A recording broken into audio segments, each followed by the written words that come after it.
Hey there.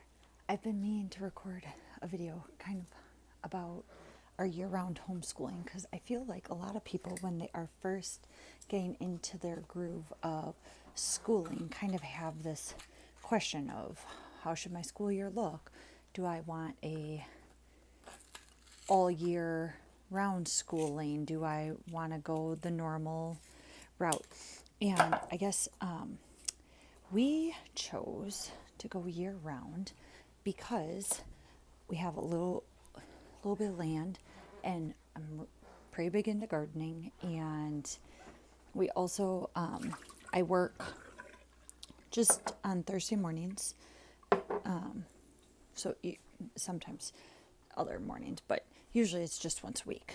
And so with working and co-ops and the garden and the preserving and doing all the things, it worked out for me to school year round. And so what I do is I break up our terms, 3 terms, into 4 months each.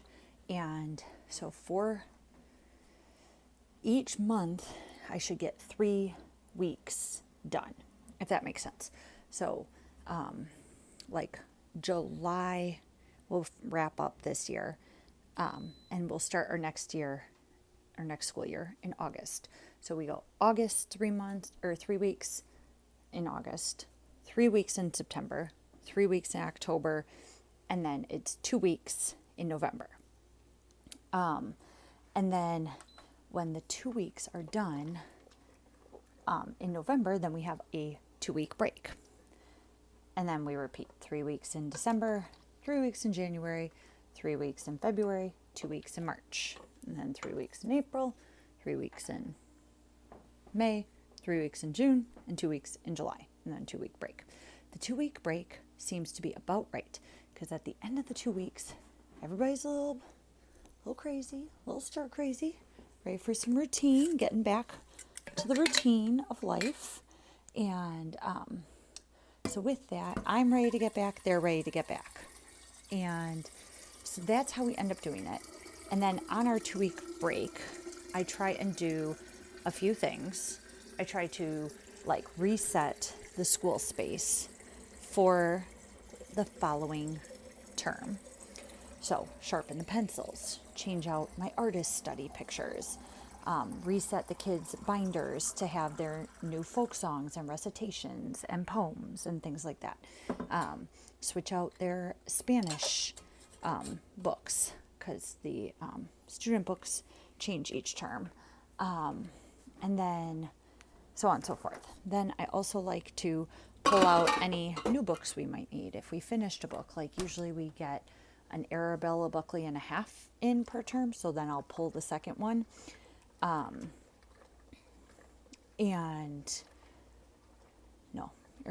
Arabella Buckley book in a term and a half.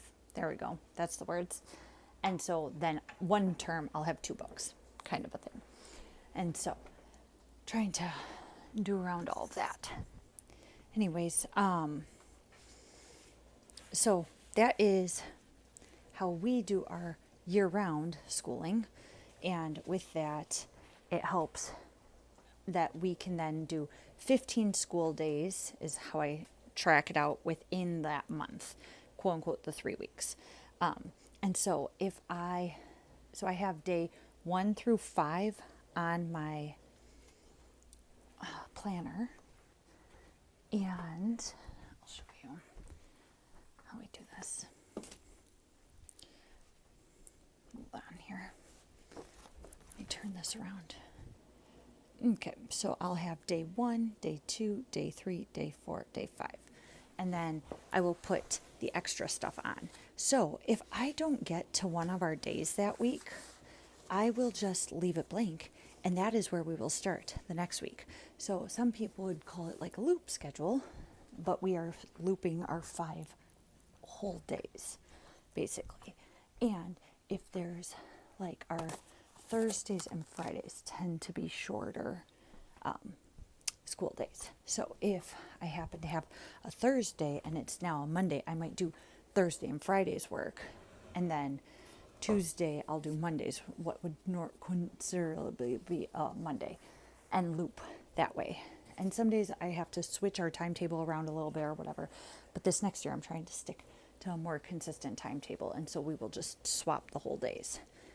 Anyways, hopefully that makes sense as to why we do it the way we do it. I have to go deal with some stuff in the garden and go take care of chores. So I gotta get a move on.